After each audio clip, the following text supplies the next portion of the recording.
আজকে কাঁচা ইলিশ দিয়ে আর সর্ষে বাটা দিয়ে সর্ষে ইলিশ তৈরি করবো। কিন্তু আমি যেভাবে করি সেটা আমি তোমাদের সাথে শেয়ার করছি। দেখো, আমি এখানে সর্ষে বাটাটা আমি 2.5 চামচের মতন কালো সর্ষে নিয়েছিলাম আর 1 চামচের মতন সাদা সর্ষে নিয়েছিলাম। দুটো কাঁচা লঙ্কা দিয়ে পেস্ট করে রেখেছি, কিন্তু আমি এটাকে একটু ছেঁকে নেব, ছাঁকনি দিয়ে একটু ছেঁকে নেব। দেখো,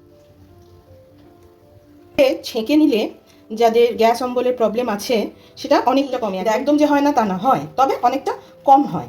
সেই জন্যই ছেঁকে নেওয়া, খোসাটা আলাদা হয়ে যায় তো তাই। আমি এটা ছেঁকে নিচ্ছি, তোমরা চাইলে খোসা শুদ্ধও দিয়ে দিতে পারো, তাতে কোনো সমস্যা হয় না।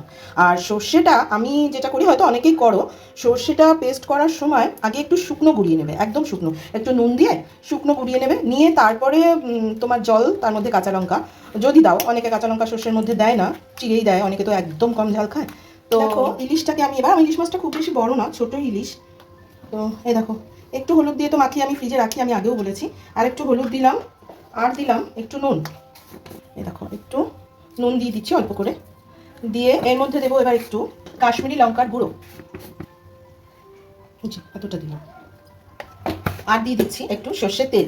এই ইলিশ মাছ কিন্তু সর্ষের তেলেই বেশি ভালো হয়, রিফাইন তেলে হবে না তা না, হয়, কিন্তু টেস্ট বেশি ভালো আসে সর্ষের তেলে।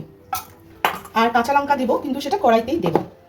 দেখো এবার, আচ্ছা, এই যে আমি মাখিয়ে নিচ্ছি মাছগুলো একটু, আমার আর সময় নেই, মাখিয়ে যদি মিনিট 20-25 রেখে দেওয়া যায় তাহলে আরও বেটার হয়। কড়াইটা আমার গরম হয়ে গেছে, দেখো আমি সর্ষের তেল আরেকটু এখানে দিব, আচ্ছা দিলাম। তেলটা গরম হয়ে গেছে, সামান্য একটু নুন দিয়ে দিচ্ছি, দিয়ে এবার এর মধ্যে আমি একটু কালো জিরে দিচ্ছি, কিন্তু সর্ষে বাটায় তোমরা যদি কালো জিরে পছন্দ না করো তো দেবে না। আর দিয়ে দিলাম চেরা কাঁচা লঙ্কা, আমি আমার মাছ অনুযায়ী 3টেই দিই। আমি এই মাছগুলো দিয়ে দিচ্ছি এর মধ্যে, আর এখনই একসঙ্গে এই সর্ষে বাটার এই যে ছাঁকাটা সেটাও দিয়ে দিলাম। আর একটা কথা বলি, তোমরা যদি আমার চ্যানেলটাকে এখনও সাবস্ক্রাইব না করে থাকো তাহলে আমার চ্যানেলটা সাবস্ক্রাইব করে আমার রেসিপিটাকে একটা লাইক ও শেয়ার করে দিয়ে দেবে। আমি এটা একটু নুন দেবো, তারপর একটু জল দিয়ে তারপরে একটু নুন দেবো। এটা খুব তাড়াতাড়ি হয়ে যায় রান্নাটা, ইলিশ মাছ তো সবাই জানি আমরা, খুব তাড়াতাড়ি হয়ে যায়। একদম অল্পই দিলাম, আর দেবো না। তো এই সময় আমি একটু কাঁচা লঙ্কা চিড়ে দুটো কাঁচা লঙ্কা উপর দিয়ে দিচ্ছি, দিয়ে আর একটু ফুটিয়ে তারপর নামানোর আগে এই একটুখানি, এটাও অপশনাল, তোমাদের ইচ্ছে হলে দেবে, নালে দেবে না, এই দেখো এইটুকুনি লেবু একটু একদম নামানোর আগে উপর দিয়ে ছড়িয়ে তারপর বন্ধ করে দেবো। এটা বসিয়ে দিয়ে ওদিকে গিয়েছিলাম, তো 10 মিনিট মতন ফুটেছে, তারপরে আমি ফিরে এসেছি।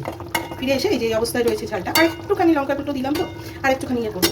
3 মিনিট পরে এলাম, এ দেখো তেল ছেড়ে গেছে একদম। এই যে এইটুকুনি লেবু আমি উপর দিক দিয়ে ছড়িয়ে দিচ্ছি। তোমরা লেবুটা একবার এইভাবে দিয়ে খেয়ে দেখবে, ইলিশ মাছের সর্ষে বাটা দিয়ে ইলিশ মাছ এইভাবে লেবু দিলে মারাত্মক একটা টেস্ট হয়।